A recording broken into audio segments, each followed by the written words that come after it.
بالکل، کیونکہ میرا خیال ہے کہ جب گوشوارے جمع کرائے جاتے ہیں ساتھ ایفیڈیوٹ بھی ہوتا ہے اور اس کی کوئی ریزن ہے، اس کی کوئی ایسی سالڈ قسم کی وجوہات ہیں کہ جس کو اگنور آپ نہیں کر سکتے کہ چونکہ یہ ہم نے اب دیکھیں آپ کو یاد ہوگا کہ کئی دفعہ ایسے ممبران جنہوں نے کوتاہی کی، غفلت کی، اس کو لائٹ لیا اور گوشوارے جمع نہیں کرائے تو الیکشن کمیشن ان کی ممبرشپ متعلقہ فورم سے معطل کر دیتا ہے اور جب وہ دوبارہ جمع کراتے ہیں تو پھر ان کو بحال کر دیا جاتا ہے. تو یہ اس کو اتنا لائٹ نہیں لینا چاہیے. کوئی بھی اگر آپ ڈکلریشن کے ساتھ کوئی چیز جمع کراتے ہیں تو پھر اس ڈکلریشن کے تحت آپ پر واجب ہے کہ آپ سچ بولیں کیونکہ وہ حلفیہ بیان ہوتا ہے اور جھوٹ کے کانسیکوینسز جو ہیں بہرحال بھگتنے پڑتے ہیں. سر یہ بات آپ کی درست ہے لیکن میں اس چیز کو تھوڑا سا سمجھنا چاہوں گا، آپ ذرا میری اس حوالے سے تھوڑی گائیڈنس کیجئے گا. یہ بتائیے گا ایک عدالت نے گواہوں کو اگلے ہفتے کے لیے طلب کر رکھا ہے، ایک عدالت نے کل خان صاحب کو وزارتی حیثیت پہ طلب کر لیا اور اگر اس میں قابل سماعت ہونے یا نہ ہونے کے حوالے سے دلائل مکمل کر لیے گئے اور حتمی دلائل کا بھی تقاضا کر دیا گیا تو پھر وکلا کو حتمی دلائل بھی دینے پڑ جائیں گے اور اس کا کوئی فیصلہ آتا ہے تو سر پھر وہ اپیل میں جب جائیں گے تو کیا یہ تحریک انصاف کے سربراہ میں فیور میں جائے گی کہ آپ نے گواہوں کو نہیں سنا ہے، ان کی ڈیٹ اگلے ہفتے کی تھی؟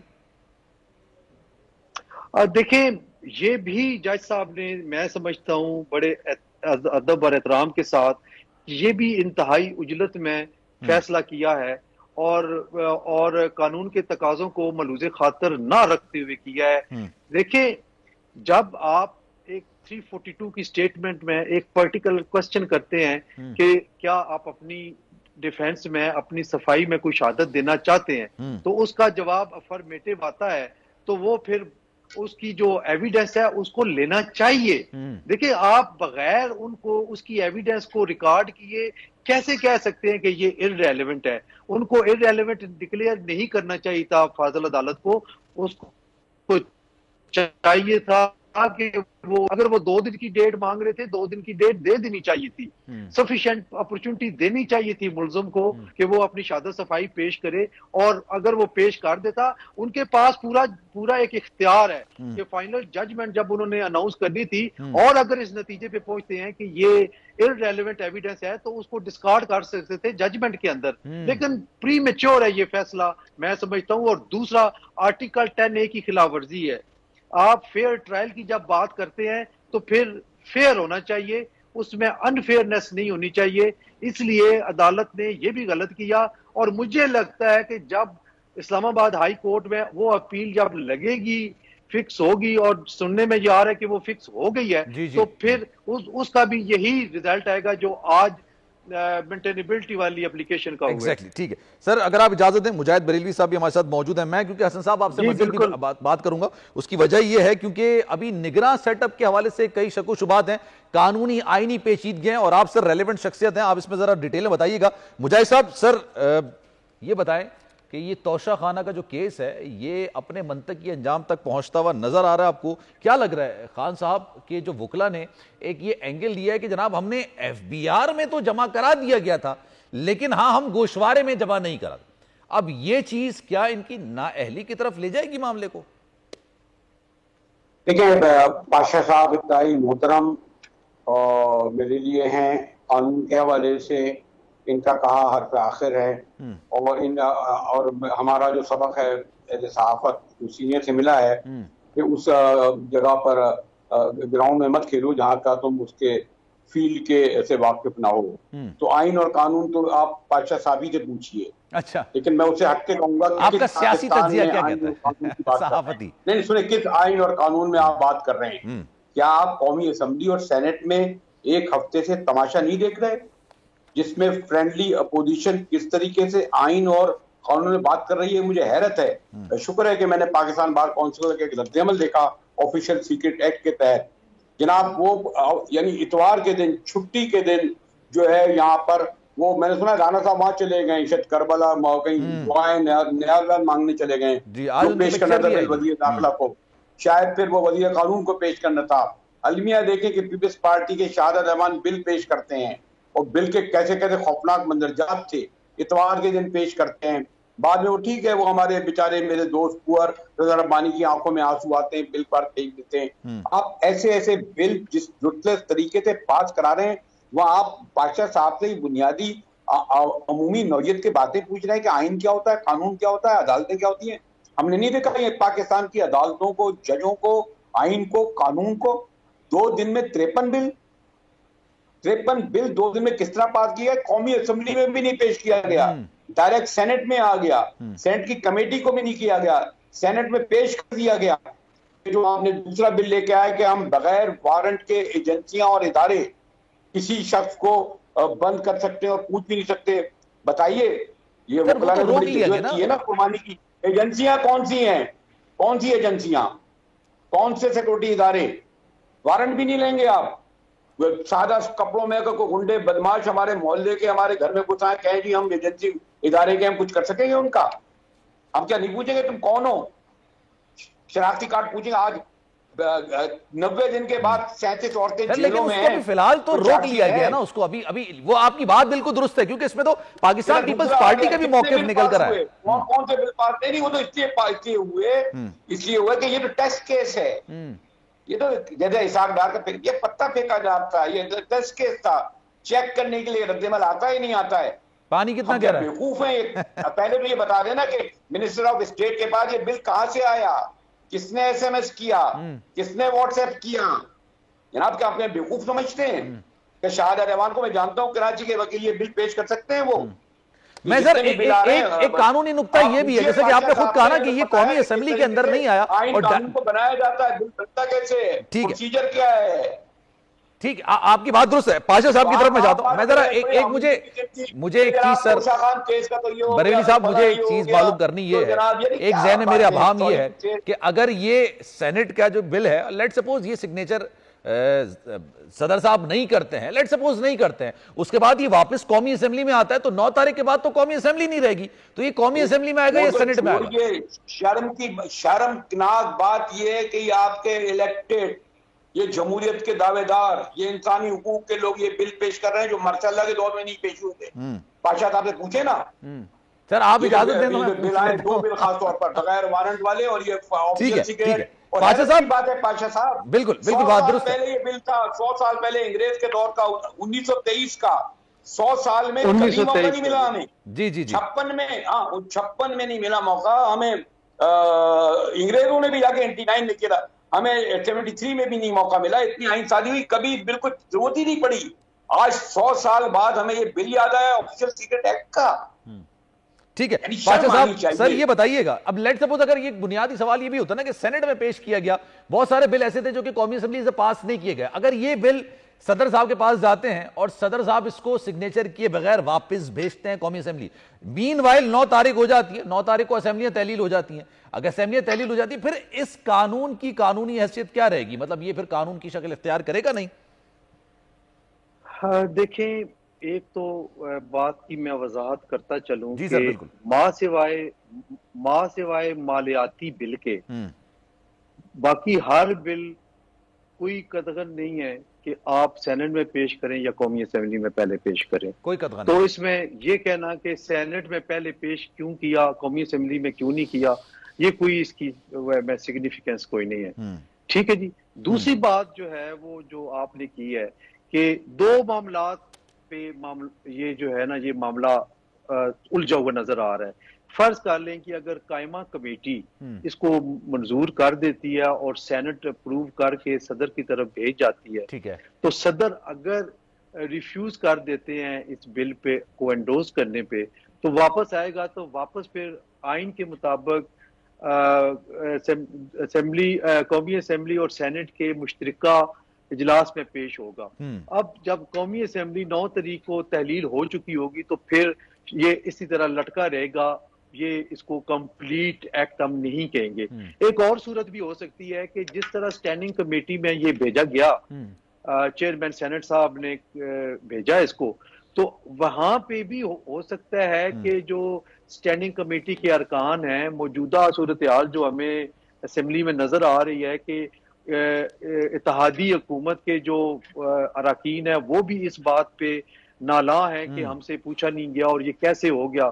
تو اس کو دیکھتے ہوئے لگ رہا ہے کہ ہو سکتا ہے اگر یہ کر دے کہ انڈو کر دے تو پھر بھی یہ اسی طرح ختم ہو جائے گا, قانون سازی مکمل نہیں, یعنی ایکٹ کی سی ایس سے نوٹیفیکیشن اس کا نہیں ہو پائے گا. دونوں صورتوں میں اس کا نوٹیفیکیشن نہیں ہو پائے گا. تو سر پھر ایک سوال ذہن میں یہ بھی آتا نا کہ پھر اس سارے کام کی ضرورت کیا تھی, اتنی ساری ایکسرسائز کی کیا ضرورت ہو سکتی ہے؟ یہ تو آپ انہی سے پوچھ سکتے ہیں جنہوں نے یہ پٹ اپ کیا. اچھا, اگر اس کو پھر سینٹ میں لے کر آ جائے, یہ سمجھتے ہیں, ہاں پھر اگر اس کو سینٹ میں لے کر آ جائے دوبارہ اپروو کرایا جائے تو پھر نہیں, سینٹ بھی تو اب آیا ہوا ہے نا جی. سینٹ سے اگر اپروو ہو بھی جاتا ہے اور صدر مملکت اس کو نہیں کرتے, واپس بھیج دیتے ہیں, پھر بھی یہ نامکمل قانون سازی ہوگی. اور اگر سینٹ کی کمیٹی اس کو نامنظور کرتی ہے اور وہ پٹ اپ کرتے ہیں سینٹ میں اور سینٹ بھی نامنظور کرتی ہے تو پھر تو وہ ختم ہو گیا, وہ پھر نہیں ہوگا. سر میں ایک اور سوال آپ سے, جو بل آپ نے کہا مالیاتی بل کے علاوہ کوئی بھی بل یا تو قومی اسمبلی میں پیش کیا جا سکتا ہے, سینٹ میں اس میں آئین میں کوئی قدغن نہیں ہے. لیٹ سپوز وہ سینٹ میں پیش کیا گیا اور وہیں پھر صدر صاحب کے پاس چلا گیا اور وہیں سے اعتراض لگا کے واپس پھر وہ سینٹ میں ہی آئے گا نا سر؟ نہیں, دونوں ایوان میں سے پاس ہونا ضروری ہے, ضروری ہے, لیکن اس میں تو کچھ بل ہیں جو قومی اسمبلی سے پاس ہی نہیں ہوئے. نہیں, اگر آپ ڈائریکٹلی سینٹ آف پاکستان میں کرتے ہیں تو پھر دوسری مرحلے پہ اس کو قومی اسمبلی میں پیش کیا جائے گا. ایسا کوئی ایکٹ نہیں بنا جو ڈائریکٹ سینٹ سے ہو کے تو قومی اسمبلی جائے بغیر اوپر ہو گیا. قومی اسمبلی یہ نہیں ہے, ایسا نہیں. دونوں ٹھیک ہے, دونوں میں جانا سر بالکل پوائنٹ کلیئر ہو گیا. میں تھوڑا آگے بڑھتا ہوں سر. یہ مجاہد بریلوی صاحب بھی ہمارے ساتھ موجود ہیں. سر یہ آج 4 نام سرکولیٹ کر رہے تھے کافی, شاہد خاقان عباسی صاحب کا ہے, حفیظ پاشا صاحب کا نام ہے, فواد صاحب کا نام ہے نگراں وزیر اعظم کے لیے. اس کے علاوہ یہ بھی سننے کو آیا کہ بہت سارے نگراں وزیر اعظم اسلام آباد میں آلریڈی گھوم ہی رہے ہیں. آپ کے پاس کیا اطلاع ہے سر, کس کے سر پہ یہ بیٹھے گی؟ اس سے زیادہ اہم بات یہ ہے کہ یہ جو نام سرکولیٹ ہو رہے ہیں, پہلے یہ سوال آ رہا ہے کہ نگراں وزیر یہ جو آئیں گے یہ کتنے عرصے تک بیٹھیں گے, کیونکہ آپ تو کہہ چکے ہیں نا پنجاب میں 14 مئی کے بعد کے 45 دن میں اگر دیا ہے وقت تو بھئی کیا فرق پڑتا ہے, آئین میں تو خاموش ہے. اس میں نقوی صاحب موجود ہے نا. اور آج سب سے بڑا سوال اس سے اٹھ رہا ہے, آپ تو آگے جائیے نگراں پہ, کہ جب مشترکہ مفادات کونسل کا اجلاس ہوگا, ابھی غالباً اب تو شاید 3 دن رہ گئے ہیں, اس میں کیا نقوی صاحب بیٹھ سکیں گے؟ یعنی ان کو آئین جو 4 وزراء اعلیٰ بیٹھیں گے, جو اجلاس ہوگا مشترکہ مفادات کونسل کا, تو کے پی اور نقوی صاحب کس طرح بیٹھیں گے اس میں؟ اور اگر بیٹھ گئے پھر کوئی فیصلہ ہو جاتا ہے اور وہ بھی مردم شماری پہ سر کیسے کریں گے؟ میرا اگلا سوال یہی تھا, اگر وہ مردم شماری پر کوئی فیصلہ دیتے ہیں تو پھر ان کا سوال کیا ہے؟ تو یہ تو خود ہی یہ میں تو یہ کہہ رہا ہوں, الیکشن ہی پر سوال یہ رجحان اٹھ رہا ہے کہ آپ 2 دن پہلے مشترکہ مفادات کی کونسل میں مردم شماری کا کہہ رہے ہیں اور اگلا کہہ رہے ہیں کہ جناب 4 سے 6 ماہ لگیں گے.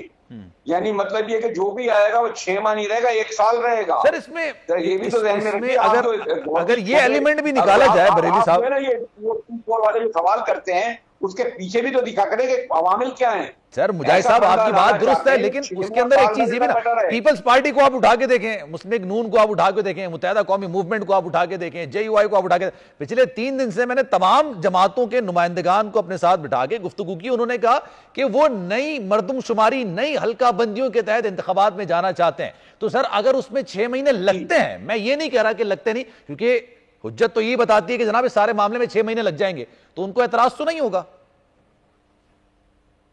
4 دن پہلے کیوں یاد آیا ان کو نئی مردم شماری کا؟ یہ ہمارے پرائم منسٹر صاحب کو 1 ہفتے پہلے کیوں خیال آیا کہ نئی مردم شماری کے تحت ہونا چاہیے, جب الیکشن کے جب اسمبلی ڈیزالو ہونے میں 3 دن رہتے ہیں؟ کیا ہمیں بیوقوف سمجھتے ہیں؟ وجہ یہ ہے کہ آپ کا میڈیا کے لوگ جب ان کے سامنے جاتے ہیں نا تو نوآموز اینکروں کو تاریخ کا پس منظر نہیں ہوتا, ورنہ ہم ان سے پوچھتے نا بھائی 1 ہفتے پہلے آپ کو کیسے خیال آئے گا مردم شماری کا؟ آپ تو کہہ رہے ہیں نا کہ ہم تو ہر صورت میں الیکشن کرائیں گے. اور آج ایک اور بات بڑی اچھی خورشید شاہ نے کہی کہ اگست میں تو نواز شریف آ نہیں رہے. دلال چودھری صاحب نے یہ کہہ دیا کہ جب تک نواز شریف نہیں آئیں گے اس وقت تک الیکشن نہیں ہوں گے. اس پر بھی تو غور کریں. یہ جو آپ 2-2-4 کے جواب معلوم ہم سے کرنا چاہتے ہیں, ادھر ادھر بھی تو دیکھیے کیا ہو رہا ہے. بات آپ کی درست ہے لیکن خورشید شاہ صاحب نواز شریف صاحب کے بارے میں پریڈکشن کر رہے ہیں. کر رہے ہیں نہیں پاشا صاحب سے پوچھ لیجیے, انہیں پتا ہوگا جی, ماشاءاللہ کافی پاور کانٹریبیوٹ ہوتے ہیں. سر پاشا صاحب آپ جواب دیں, سر میرے پاس تو اس کا جواب ہے نہیں, آپ دے دیں. دیکھیں ایک بڑی اہم چیز ہے کہ جب یہ سینسس کے حوالے سے کام آگے چلے گا, کیونکہ میرا خیال ہے کہ سی سی آئی کی میٹنگ کل 12 بجے بلا لی گئی ہے. اچھا اب وہ تو نئی مردم شماری اگر نوٹیفیکیشن ہو جاتا ہے اور اس کے لیے پھر ڈیلیمیٹیشن مسٹ ہے. ایگزیکٹلی. اب آپ کو اب مثلا میں اور آپ ایک حلقے میں ہیں اور ڈیلیمیٹیشن ہوتی ہے جس پہ مجھے نقصان ہو رہا ہے تو کیا خیال ہے میں مان لوں گا؟ میں تو کورٹ کا دروازہ کھٹکھٹاؤں گا. آپ کو کم از کم مور دین 50-60% جو حلقے ہیں ان میں لیٹیگیشن شروع ہو جائے گی, ہائی کورٹ میں جائے گی, پہلے الیکشن کمیشن جائے گی, پھر ہائی کورٹ جائے گی, پھر سپریم کورٹ جائے گی. صاحب آپ کی بات بالکل درست ہے, وہ سارے معاملے کے اندر 6-8 مہینے لگ جائیں گے. کل ہم لوگ یہ ڈسکشن کر رہے تھے کہ یہ سارے معاملے, لیکن وہ مجاہد صاحب یہ پوچھ رہے ہیں کہ یہ حجت انہوں نے آخر میں آ کے کیوں کی؟ یہ تھوڑا پہلے کر لیتے, 1 مہینے پہلے کر لیتے تو شاید ٹائم مل جاتا.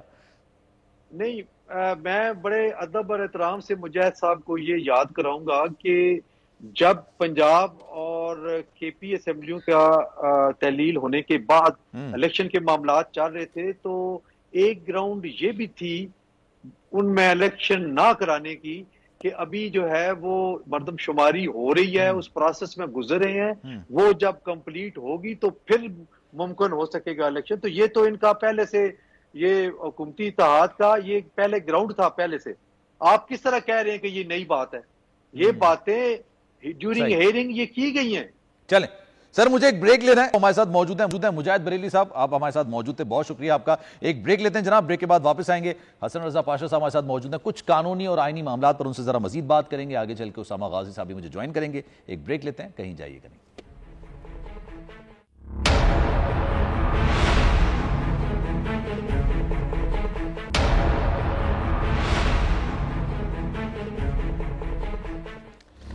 جناب اسپیشل ٹرانسمیشن میں ایک بار پھر سے آپ سبھی کو خوش آمدید کہتے ہیں. اب کئی سوالات ہیں جناب آئینی اور قانونی طور پر کہ نگراں سیٹ اپ آ جائے گا, لیکن بنیادی سوال کہ آئے گا تو کتنے عرصے کے لیے آئے گا. آئین میں تو یہ کہا گیا ہے کہ جناب اگر پارلیمنٹ اپنی مدت پوری کرتی ہے تو 60 دن کے اندر الیکشن کمیشن مجاز ہے کہ وہ الیکشن کرا دے اور نگراں حکومت اس کی معاونت کرے گی. لیکن اگر مدت پوری ہونے سے 1-2 دن پہلے اگر پارلیمنٹ تحلیل کر دی جاتی ہے تو یہی جو مدت ہوگی یہ 60 دن سے بڑھ کے 90 دن ہو جائے گی اور الیکشن کمیشن مجاز ہوگا کہ جناب وہ 90 روز کے اندر الیکشن کروا دے اور نگراں حکومت اس کی پوری معاونت کرے گی. نگراں حکومت کے پاس اختیار یہ ہوتا ہے کہ وہ ڈے ٹو ڈے افیئر چلاتی ہے, یعنی روزانے کی بنیاد پر معمولات حکومت چلا رہی ہوتی ہے. لیکن گزشتہ روز ہم نے دیکھا تھا وزیر اعظم صاحب نے گفتگو کرتے ہوئے کہا تھا کہ جناب نئی حلقہ بندیوں نئی مردم شماری کے تحت ہوں گے. اگر مردم شماری نوٹیفائی کر دی جاتی ہے مردم شماری کے تحت ہی ہونے تو پھر حلقہ بندیاں ہوں گی. حلقہ بندیوں کے لیے آپ کو 2/3 اکثریت چاہیے ہوتی ہے آپ آئین میں ترمیم کرنے کے لیے, اور اگر قومی اسمبلی نہیں رہے گی تو پھر وہ ترمیم کس طرح سے ہوگی؟ پھر یہ تمام جو حجت ہے وہ 3 سے 6 مہینے منیمم 6 مہینے سارے معاملے کے لیے درکار ہوں گے. اب 6 مہینے کے لیے اگر نگراں حکم رہتی ہے تو اس کو آئینی کور کس طرح سے دیا جائے گا, ذرا اس پر بات کرتے ہیں. پاشا صاحب ہمارے ساتھ موجود ہیں. مین وائل اسامہ غازی صاحب نے بھی ہمیں جوائن کر لیا, ان کو بھی ذرا شامل گفتگو کریں گے. پاشا صاحب یہ ذرا کلیئرٹی تو کریں نا, یہ کس طرح سے ہوں گی تمام چیزیں, یہ جو ابہام ہے, یہ جو سوالات ہیں جو میں نے ابھی اپنے گفتگو میں کیے ہیں, ان کے جوابات کیا ہو سکتے ہیں سر؟ دیکھیں جب ڈیلیمیٹیشن ہوتی ہے تو پھر اسمبلیوں کی جو سیٹوں کی تعداد میں رد و بدل ہوتا ہے, لیکن سیٹوں پہ کانسٹیٹیوشنل لاک ہے ایک طرح سے کہ جو کانسٹیٹیوشن میں درج کی گئی ہیں ان میں اگر آپ نے کوئی کمی بیشی کرنی ہے تو پھر آپ کو کانسٹیٹیوشنل امینڈمنٹ کرنا پڑے گی, جس کے لیے 2/3 اکثریت چاہیے. اور 2/3 اکثریت تو تب ہوگی کہ اگر پارلیمان ہوگی. جب قومی اسمبلی ہی نہیں ہوگی تو وہ کیسے ممکن ہو پائے گا؟ اور مجھے کوئی نظر نہیں آ رہا کہ ماں سے وائس کے کہ سپریم کورٹ کو رجوع کریں, لیکن it amounts to be rewriting of the constitution.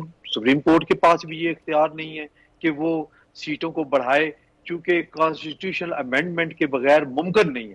تو یہ ہے. اب یہ معاملہ اگر عدالت میں جاتا ہے سر, عدالت میں کچھ ہو سکتا ہے اس معاملے کو لے کے کہ اگر قومی اسمبلی کی, ظاہر سی بات ہے قومی اسمبلی نہیں ہے, 2/3 اکثریت نہیں مل سکتی, لیکن اس کے باوجود ڈیلیمیٹیشن تو کرنی ہے, حلقہ بندیاں تو کرنی ہے, تو اس کی کیا حل ہو سکتا ہے؟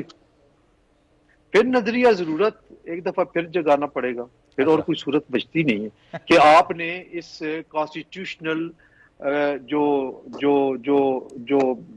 ہے کانسٹیٹیوشنل ایک سمجھ لیں کہ ایک رکاوٹ ہے آئینی, تو اس کو دور کرنے کے لیے آپ کو پھر سپریم کورٹ میں جانا پڑے گا. لیکن میں پھر at the cost of repetition یہ کہوں گا کہ اٹ اماؤنٹس ٹو بی کیا کہتے ہیں ری رائٹنگ آف کانسٹیٹیوشن, جو کہ سپریم کورٹ کا دائرہ اختیار میں نہیں ہے, ممکن نہیں ہے کہ وہ کر سکے. ٹھیک ہے, چلیں اسامہ غازی بھی ہمارے ساتھ موجود ہیں, ذرا ان کو بھی شامل گفتگو کرتے ہیں. اسامہ بھائی السلام علیکم, کیسے ہیں آپ؟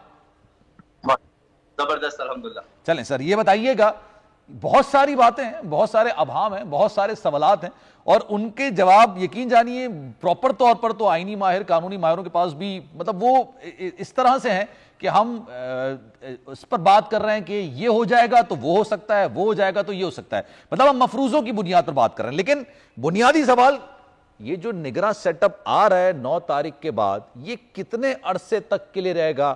آپ کی صحافتی ایک طویل ایک جدوجہد ہے, کیا کہتی ہے سر آپ کا ایکسپیرینس؟ ہم سلمان اگر پچھلے 1.5 سال کو ہی دیکھ لیں تو زیادہ مشکل نہیں ہے کہ پھر بتانا. ایک چیز تو واضح ہے کہ جو کچھ آئین میں لکھا ہے یا جو قانون جو کہتا ہے, جمہوریت جو کہتی ہے, اس کو چھوڑ دیں, اس پر نہ جائیں, کیونکہ اگر آپ اس پر جائیں گے تو پھر تو بڑا آسان ہے کہ پھر تو 90 دن میں خیبر پختونخوا اور پنجاب میں الیکشنز ہو جانے چاہیے تھے. پھر تو یہ بات ہی نہیں ہونی چاہیے تھی کہ کیئر ٹیکر سیٹ اپ کا کیا بنے گا, کتنا عرصہ رہے گا, کتنا عرصہ نہیں رہے گا. یہ کیوں ہے؟ کیونکہ یہ سب باتیں اس لیے ہو رہی ہیں کہ ہمیں یہ پتا ہے کہ آئین اور قانون کے مطابق کچھ نہیں ہوگا, نہ کیئر ٹیکر سیٹ اپ اس طرح ہوگا. ابھی آپ دیکھیے خیبر پختونخوا میں دیکھ لیجیے کیا ہوا کہ تمام جماعتیں کہہ رہی ہیں ہمارے اتنے وزراء ہمارے ہیں, اتنے وزراء ہمارے ہیں. یہ ہے نگران سیٹ اپ. جب وہ کہہ رہے ہیں کہ جی یہاں تو فضل الرحمان صاحب کی حکومت ہے, یہاں تو گورنر راج ہے, یہ ہے نگران سیٹ اپ. تو اس سے ہی آپ سمجھ جائیے کہ کیا ہوگا. تو اس میں کوئی چمبے کی بات نہیں ہے. اگر یہاں اس ملک میں اب دیکھیں نا, آج ہی تفصیلی فیصلہ آیا کہ 14 مئی کو ہی الیکشن ہونے چاہیے. اب سپریم کورٹ پاکستان کی سب سے بڑی عدالت کہہ رہی تھی 14 مئی انہوں نے دی, ہو گئے الیکشنز. آج بھی الیکشن کمیشن رو رہا ہے کہ جی ہمیں تو رقم ہی نہیں ملی, جو درکار ہے پوری رقم قسط وار ملی تھی وہ بھی نہیں ملی. تو اس ملک میں کچھ بھی ہو سکتا ہے جب رقم ہی نہیں آئے گی الیکشن کمیشن کے پاس. جب یہ کہہ دیا جائے گا دوبارہ کہ امن و امان کی صورتحال ایسی نہیں ہے, تو پھر کہاں کا آئین, کہاں کا قانون؟ سپریم کورٹ جو مرضی کہتی رہے, جو مرضی ہوتے ہیں, ڈیلیمیٹیشن کا معاملہ کچھ بھی, یہاں کوئی کچھ بھی کر سکتا ہے. سر پھر بنیادی سوال یہ بھی آتا ہے نا کہ اگر رقم نہیں آتی ہے, دیگر معاملات نہیں آتے ہیں, سیکیورٹی نہیں آتی ہے, نگراں سیٹ اپ کا پھر کام کیا ہوگا؟ مطلب کیا افیئرز ہوں گے ان کے, وہ کس مقصد کے لیے؟ ڈے ٹو ڈے افیئر ہوتا ہے ان کا, وہ تو صحیح ہے ان کے اختیارات میں اضافہ کر دیا گیا ہے, لیکن پھر ایک ہے نا کہ اسامہ بھائی یہاں پر اپنا اینالیسس پیش کر رہے ہیں, میں یہاں پر اینکرنگ کر رہا ہوں, پاشا صاحب اپنے آئینی اور قانونی ماہر کے طور پر یہاں بیٹھے ہیں, تو پھر نگراں سیٹ اپ کا کیا عمل دخل ہوگا؟ وہی ہوگا جو ہم خیبر پختونخوا اور پنجاب میں دیکھ الیکشن کروانے کا جو ان کا کام ہوگا. جو نگران سیٹ اپ کا مقصد جو آئین میں لکھا ہے وہ تو ہے الیکشن کروانا. لیکن آپ دیکھ لیجئے کہ نگران سیٹ اپ نے, الیکشن کمیشن نے سوائے الیکشن کروانے کے جو ان کا کام ہے اس کے علاوہ سب کچھ کیا ہے. ہمارے ملک کا المیہ یہ ہے کہ یہاں پر جو جس کا کام ہے اس کے علاوہ وہ سب کچھ کرتا ہے. یعنی آپ دیکھیں پارلیمنٹ میں جا کر قانون بنانے کا کام ہے, وہ قانون بنانے کے علاوہ سب کچھ کریں گے. اب جس طرح کی قانون سازی ہوئی ہے, کیا آپ اس کو قانون سازی کہیں گے؟ پاشا صاحب سے پوچھ لیجئے. اتنی یونیورسٹیاں دھڑ بن گئی, پاکستان میں لائسنس مل گئے. یہ تو ایسے تو ایک دور میں جناب ہمیں یاد ہے کہ وہ سی این جی کے لائسنس مل رہے تھے. یہاں تو لڑائی ہو رہی ہے اسلحہ لائسنس کی. اس وقت مسئلہ پارلیمنٹ کا سب سے بڑا کیا ہے, یا اس سے پہلے کیا رہا؟ ہمارے کیسز معاف ہونے چاہیے. ساری قانون سازی آتی انہوں نے اس کے لیے کی تھی. تو جس کا جو کام ہے اس نے وہ نہیں کرنا. پولیس کا کام پولیسنگ ہے, وہ پولیس وہ نہیں کر رہی, وہ تو اس وقت چھاپے مارنے میں مصروف ہے. اس کا تو کام اس وقت پولیٹیکل انجینئرنگ کا دے دیا گیا ہے, تو وہ کام کر رہے ہیں. اسی طرح جو جس کا کام ہے وہ نہیں کر رہا, تو جو نگران سیٹ اپ آئے گا وہ سوائے الیکشنز کروانے کے باقی سارے کام وہ کرے گا. مطلب نگراں سیٹ اپ الیکشنز کروانے کے علاوہ سارے کام کرے گا. اور لیٹ سپوز سر غالباً یہ سینٹ کے انتخابات بھی تو اگلے سال مارچ تک ہی ہے نا, تو پھر یہ مارچ تک معاملہ چلا جائے گا یا اس سے پہلے آپ کو لگتا ہے کہ الیکشنز ہو جائیں گے؟ یہ تو ایک دفعہ دیکھیں جب وہ ہوتا ہے نا کہ تیر کمان سے نکل گیا تو پھر کسی کے پاس بھی نہیں ہوتا. جب 90 دن سے اوپر چلے گئے ہم